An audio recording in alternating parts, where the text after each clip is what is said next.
What is up, guys? Wrestling Premiere is here. A very remarkable way to cap off what was arguably the WWF's greatest year. Your opinion once again. I read one of your guys' comments, and yes, 5 of the very best, and Rikishi went to hell. It was definitely up there with the best WWF matches of 2000, and there was a couple of things on the show too, but that's what stands out. Vince McMahon for weeks tried getting them not to go through with it for logical reasons. His business was gonna crumble if things went bad, and the cell was essentially the end. Foley knew his days were numbered, I guess, and wanted to go out with a bang bang. It was a cluster of epic proportions. Some of you like it, some of you may dislike it. One thing we can agree on is that there will never be a matchup with this amount of anarchy and star power. You had Stone Cold, Kurt Angle, The Undertaker, The Rock, Triple H, and Rikishi. Whoa, you can't book something like that right now, even if you tried your very best. To give you an idea of what the WWF was like during this time period, well, let's go back. The WWF in late 2000 was slowly winding down the Attitude Era. This was their best year from a financial standpoint, making $84 million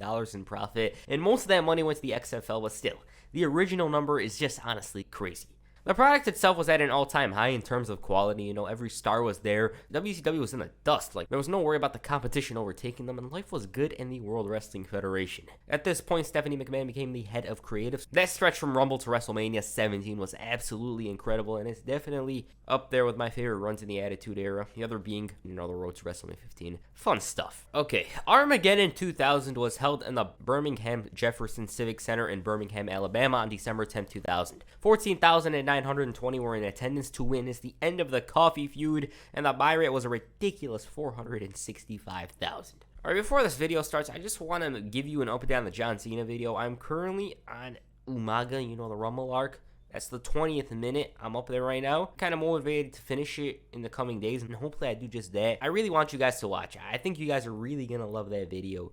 And it is going to be the longest on the channel at like an hour and 10 minutes or something. Who knows? Even I don't know yet. Right now, let's get into it. The show started off with Vince looking to deal with business, Mick Foley in the cell. And they were just teasing it. They were like, what is he going to do right now? And they cut to the first match. The first match, what was it? Well, it was a 6-person intergender tag team match between Team Extreme and the Radicals. The story of this one was simple. Lita challenged for Malenko's title, and per the stipulation, if she loses, well, she has to go on a date with him. She lost, and they ended up in bed.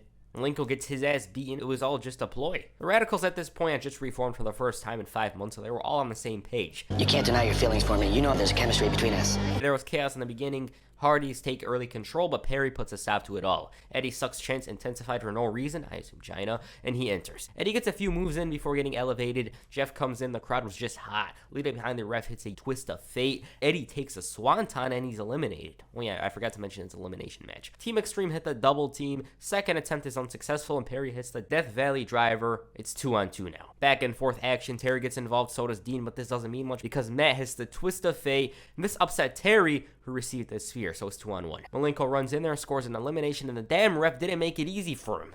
Just look at the fast count. Malenko was looking for retribution, but all he got was a head scissors, and he was getting schooled as the seconds went by. She completely ran circles around him. Crowd detested Malenko for obvious reasons, and he ended up hitting a mean-looking superplex and opted to continue the match rather than take the victory then and there. Eventually, he applies a Texas Cloverleaf to win. And not a bad match. It felt a bit short, but from what we got, yeah, it was decent. Lita was obviously the star of this match. Every time she came in and delivered a move, it was very exciting. That's one thing to know. After the match, Hardys ran in there and got rid of him, and Lita claimed she can beat him, Dean. Fun opener, like I said. In the back, Kurt Angle, despite the odds stacked against him, still thought he had a chance. It was a pretty funny promo. Lillian told him that the match ended in Mick Foley's career, but he wasn't worried. He called the Alabama fans inbred hicks, and no, he wasn't going to be famous because, well, he already is. Angle wasn't ready for his career to come to an end then and there, and it felt like Kurt was scared, but he just didn't want to show it. That's what I thought. That's my perspective. The next match saw William Regal defend the WWF European Championship against Hardcore Holly. Before the match, the champion greeted his Alabama fans and mentioned how the fans will cheer for their homeboy, Hardcore Holly. He claimed that unlike Hardcore, he actually cares about them, and so he's going to reveal something that'll enrich their lives. What's that? A handkerchief. Yup. Second, he suggested they wash their overalls or whatever, and there was booze in the air.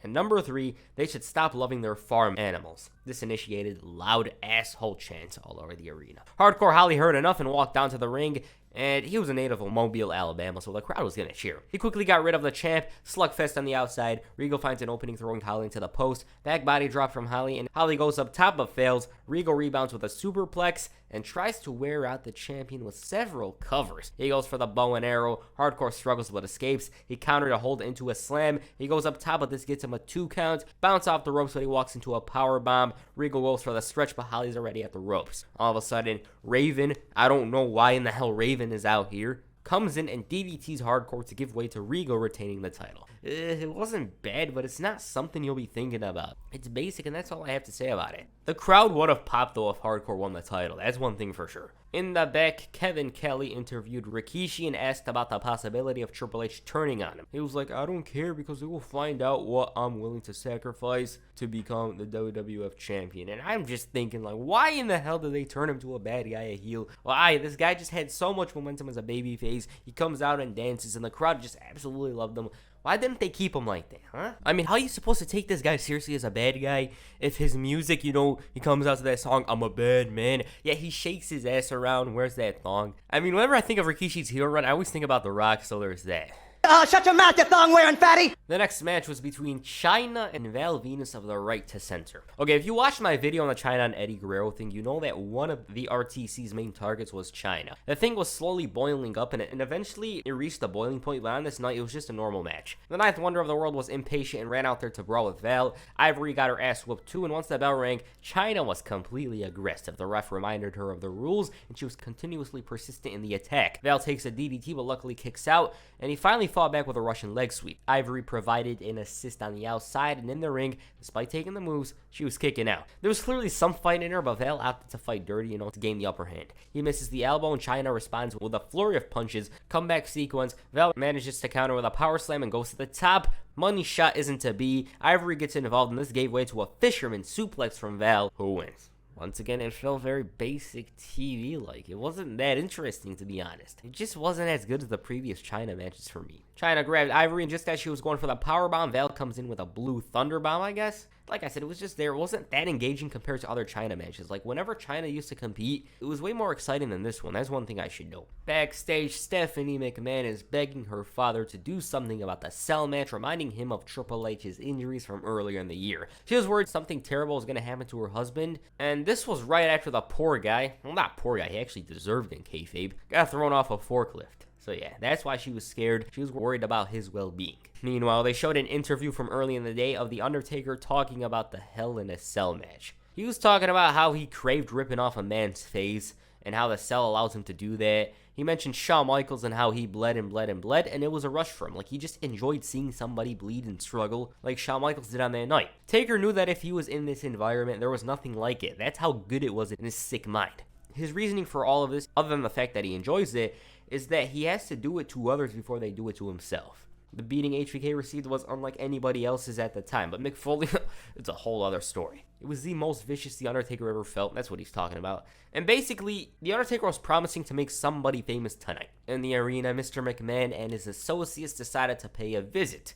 One thing I should mention about McMahon at this point was that he was insane. He was completely insane. He was in a midlife crisis, essentially. He claimed that he meant it when he wanted a divorce. That's a whole other story. But the reason why he was here was because he showed concern for the 6 WWF stars competing in the Hell in a Cell. And no, he wasn't out here as Vince McMahon, WWF owner, a certified billionaire, but simply as Vince McMahon, a concerned and compassionate humanitarian. Yes, I'm pretty sure he feels for his pocket. That's what it is. The fans clearly didn't want to join him in this crusade of canceling the match, and before he left, McMahon wanted every single one of the fans to contemplate the results of the match. They didn't care, they didn't give a damn, and since they wanted the match to go through, he held Mick Foley and the people responsible for whatever happens inside that cell, or outside. The next match was a last man standing match between Kane and Chris Jericho. Honestly, as ridiculous as the premise was, at least there was a reason as to why it started. I mean, Kane suffered mental trauma from getting burned as a child, and since Jericho poured that hot,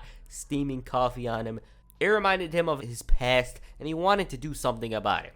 Also, if you show somebody all this stuff without any explanation, the last thing on their mind would be this feud started over a cup of coffee. It was a complete blood feud, but then again, maybe Kane was angry at the fact that Jericho called him champ, who knows. They had a match at Survivor Series that went south, and so this was going to be the end, I guess. Also, was Kane at his peak physically during this time period, or what? Once again, the fight began on the outside. They made their way to the back. Kane throws a case in Jericho's way. Mideon, who's surprisingly not naked, gets his ass beat. Back in the arena, fans cheer. Y2J finally gets some sustainable offense in, but unfortunately he runs into the post and takes a power slam on the outside. He struggled for a bit with Kane's slow but aggressive approach, and Chris Jericho, despite all of this, was pretty resilient. Kane then and there choked him out, and Teddy Long made the count all the way up to 7, and once Jericho recovered, the big red machine shook his head in disbelief and continued the assault. He almost took a spinning heel kick, but managed to weather the storm. Elbow, nope, and it was finally done.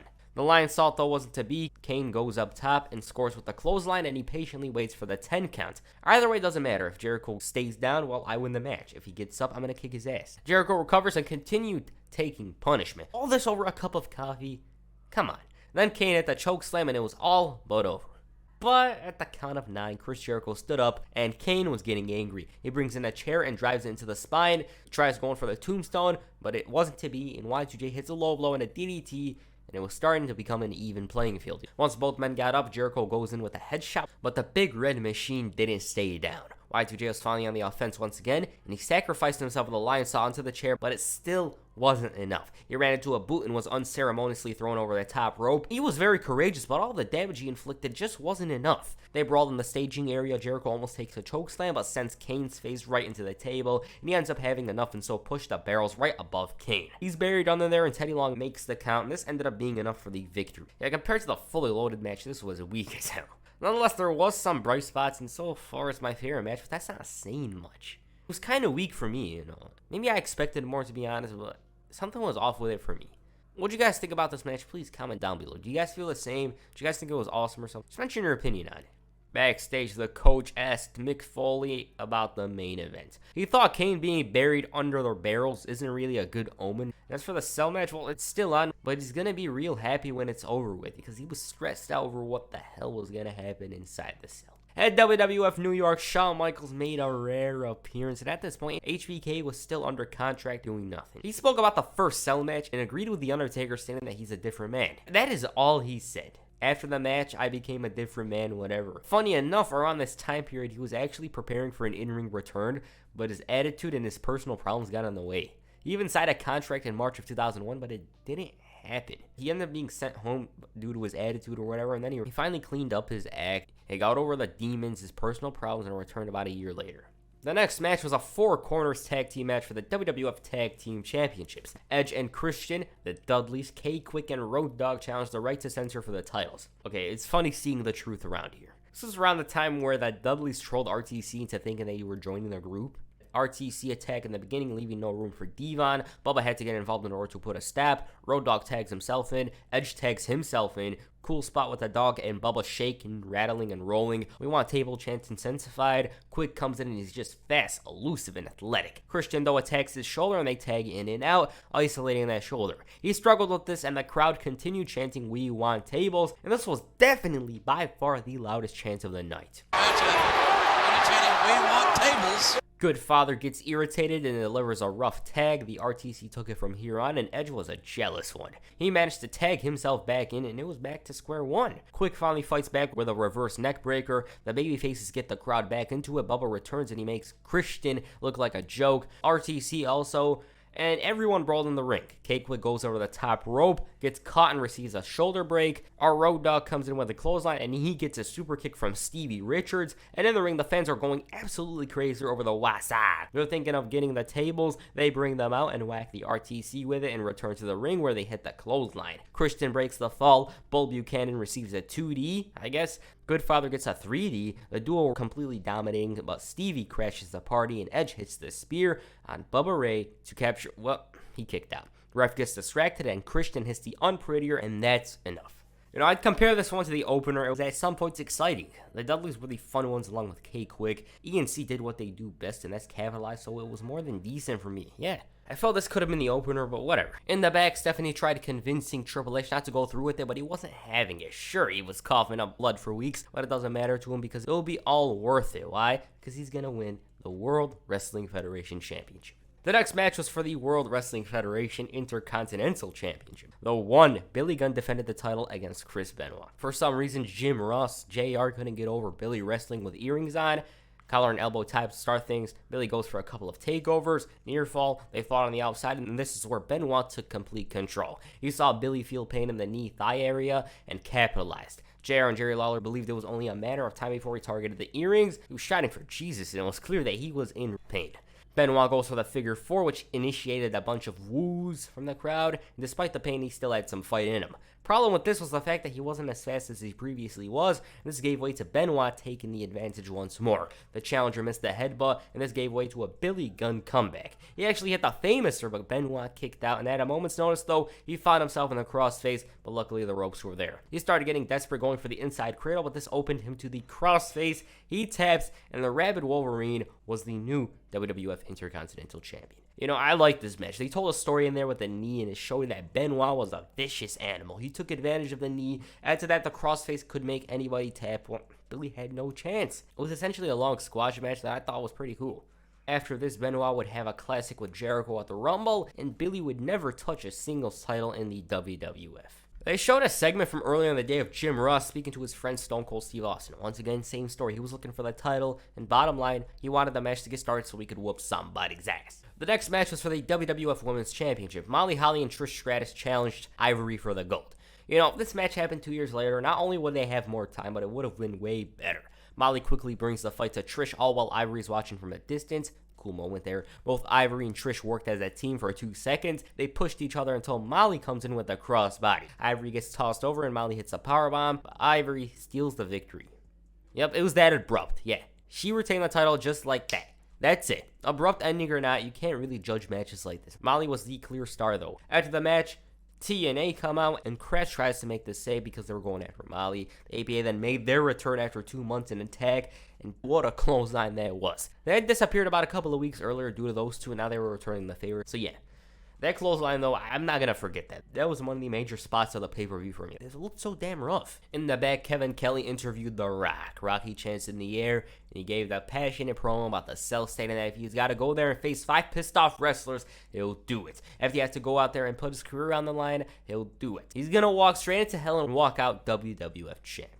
And the main event, Kurt Angle defends the World Wrestling Federation Championship against 5 other men. The Undertaker, Rikishi, Triple H, The Rock, and Stone Cold Steve Austin in a Hell in a Cell match. Mick Foley had enough of the chaos and decided, you know what, screw it, let's make a Hell in a Cell match. Vince took offense to this and tried to speak to all the guys and convince them to drop out. And this was because he wanted to protect his investment. You're not going to have your star players go into such a dangerous match like this. The heels obviously agreed, but the babyfaces opted to hit their finishers on him. There was an ominous feeling in the arena at the moment for that second. Triple H had an instrumental version of My Time and actually ended up being the final time he came out with it. Rikishi was the odd man, but since he was featured in the stories, it made sense for him to participate. Kurt Angle, the fighting champion, well, he preferred to stay on the outside because those two were hell-bent on exacting revenge from SmackDown. The Undertaker, I think this was the first time he came to Limp Bizkit's Rollin', and Kurt was almost pissing himself at the sight of the American Badass. The Rock, he showed no fear in entering the match, and Stone Cold, he brought the fight to Angle. The bell rings and chaos ensues. Rock's killing it with Rikishi. Austin's stuck with Triple H, and it's hard to keep up with the action. Triple H and Stone Cold did have a mini match inside the ring.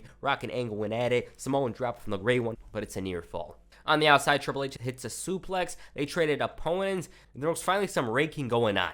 As a result of this, Triple H was lacerated, and Austin wasn't really content with this. He raked the game's face all over the cell. Fans were cheering, and there's nothing the ref can do about it. Unless it's 2019. Things came to a screeching halt for the Texas Rattlesnake when Rikishi went for the leg drop. Game ends up turning on him with a pedigree, and this led to a mini battle between himself and The Rock. It was back and forth. Finishers galore from here on. Triple H continued getting thrown around like nothing onto the steel, and just as Austin was gaining momentum, Vince comes in with the truck. He rips the door off the cell, and just as he was looking to rip the rest of it off, Mick Foley comes out and assaults the Stooges, and Vince ends up being taken out of there. Unfortunately for him, with the cell door being gone, it meant that guys can go out and brawl on the outside. Austin whooped Triple H's ass next to the stage, rammed a camera onto his legs, and the game was just flopping around getting his ass beat. They made their way to the truck where Austin went face first into the window. He was busted open and the others followed along. Triple H almost took a rock bottom but saved himself with a low blow, and he managed to hit the pedigree on the Rock on top of the car. Everyone was slowly starting to bleed as a result of this mayhem. It was pure violence, and that's just an understatement. Kurt Angle especially was taking one hell of a beating. Triple H meanwhile climbed up top, and the fans were getting excited. They knew something was going to happen. The Undertaker was busted, but he still had a lot of fight in him. Austin climbed to the top too. He whooped the game's ass as the fans loudly chanted, and he hit the stunner. Angle, in an effort to run away from The Undertaker, climbed up top, and it was only a matter of time before somebody fell off. Austin and Triple H climbed down. On the other side, though, Rikishi and The Rock climbed up. Angle just couldn't find any offense, and Rikishi, for some dumb reasons, entered Taker's yard. He had a chair in hand, so all was good for him at the moment, but he was too busy paying attention to Angle, and The Undertaker fought back. This ended in the worst way possible for him because the dead man, Big Evil, The Undertaker, pushed him off the cell and into the truck. Rock and Austin couldn't believe it, and it was clear that Taker was enjoying himself. In the ring, The Rock and Stone Cold went face to face. Quick back and forth Rock managed to hit a spine buster. Rocky chants intensified, and just as he's going for the people's elbow, Triple H ruins everything. He gets his ass whooped, and once Rock turns around, Angle comes in, but it's no problem. Why? Because he hits The Rock bottom. Austin, though, broke things up, and once both men recovered, Austin managed to hit the stunner on the Great One. Once again, Triple H comes in. He hits the neck breaker on Austin, and Angle swoops in for the cover. 1, 2, 3. Damn.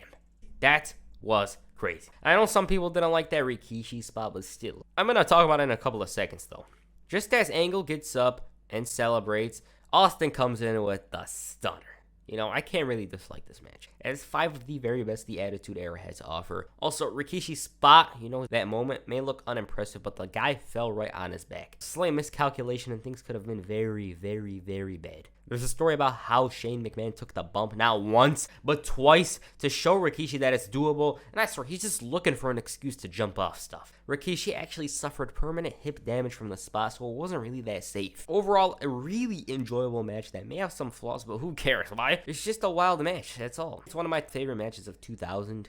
Overall, Armageddon 2000 was a one-match show. The other matches weren't exactly remarkable, and nobody really talks about any of them. And the Jericho Kane thing is only mentioned due to the coffee. If you watch the entire event, I assume you'll dislike the China Val match and maybe Kane and Jericho. What December pay-per-view do you guys want me to cover next? Armageddon 02, Armageddon 03, Armageddon 07, Armageddon 08, TLC 09, TLC 11, TLC 12. There's a bunch of stuff you guys could choose, and I'm interested in making more December pay-per-view videos if I can, so yeah.